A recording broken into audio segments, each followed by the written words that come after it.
So here it is, finally getting around to this bike build. The last few weeks have been very busy, so time was very limited for me. Also, I managed to pick up a chest infection when I landed home from France.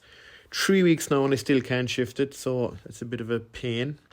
I haven't really ridden the bike in those 3 weeks and I actually miss it, so I think that's a good sign itself. I'm looking forward to getting out on the road bike again. I managed to keep my weight steady in that time, so I'm hoping for a good upswing now I'm back training again. I'm building up this Giant Propel SL. I've had this now for a good while. It's the second newest generation of the frame. To me, this was the best version. The newest version is a type of a hybrid climbing aero bike. A lot of brands are going that way these days. But to me, since the Propel was originally built to be an out-and-out aero frame, this one is the best version of all those previous models. It's quite responsive, nice bike to ride really. I'm going to build it up with 12-speed Ultegra Di2 and I'm finishing it off with a Dura Ace chain set. The Ultegra one I had was too long, so I had the Dura Ace one. I 170mm crank I'm going riding. I'm going to put a set of Pro Vibe handlebars on. They are 42 centimeters wide. I usually ride 44, but I decided to try a narrower bar and see how that goes this time. I'm pretty limited on stem choice, as the Giant Pro frames, they all come with 1.25 inch steerer. Most bikes are 1.1 inch, so it's hard to find a good quality one to fit. The original one that comes with this frame is the ugliest stem I have ever seen, and it's not really good either, to be fair. Any mechanic who has worked with these will attest to how bad they are. And finally, to finish, there's a set of Cadex 50mm hookless wheels going on it.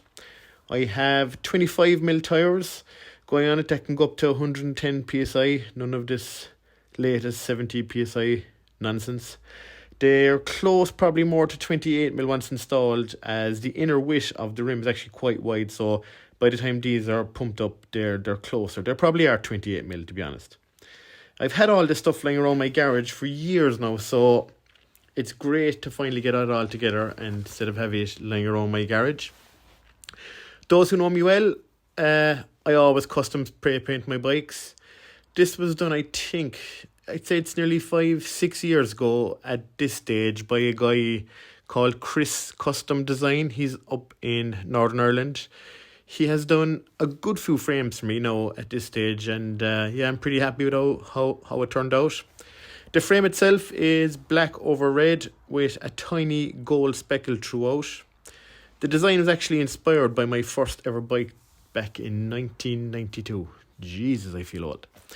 It was a 1980s Casati steel frame, an Italian frame, and it had Columbus tubing, chrome fork. The paint was black with gold speckles, so that's where the design ID came from. All the brake hoses, they were actually gold as well. I actually love this frame.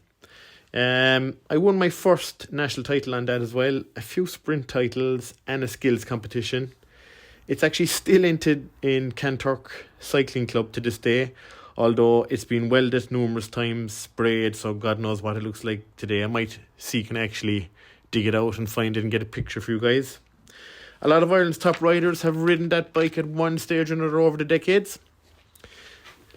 I'm actually quite enjoying this build.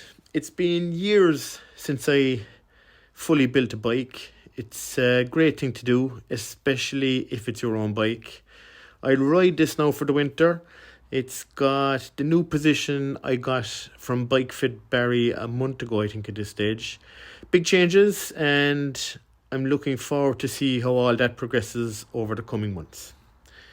I'm thinking of joining a gym as well for the winter, but it's hard to find a decent one down here. Like, ideally, I'd like a gym with a sauna that does classes and free weights, but it's pretty hard to get that around here. My choices are either a sauna and free weights, or else it's going to be classes, no sauna, no free weights. And to be fair, at my age, I think the free weights are probably more important. You know, as you get older, there's a bit of muscle wastage and things, and free weights are good to lose weight as well. So hopefully I'll figure that out over the next month or so. Thanks to all who follow me on the YouTube channel. I'm hoping to get to London, Paris, Madrid over the next few months, so I'll be posting up on there. If you are interested, head over and subscribe. There's probably links over here at the top as well. So that's it for now. Hope you enjoyed the video.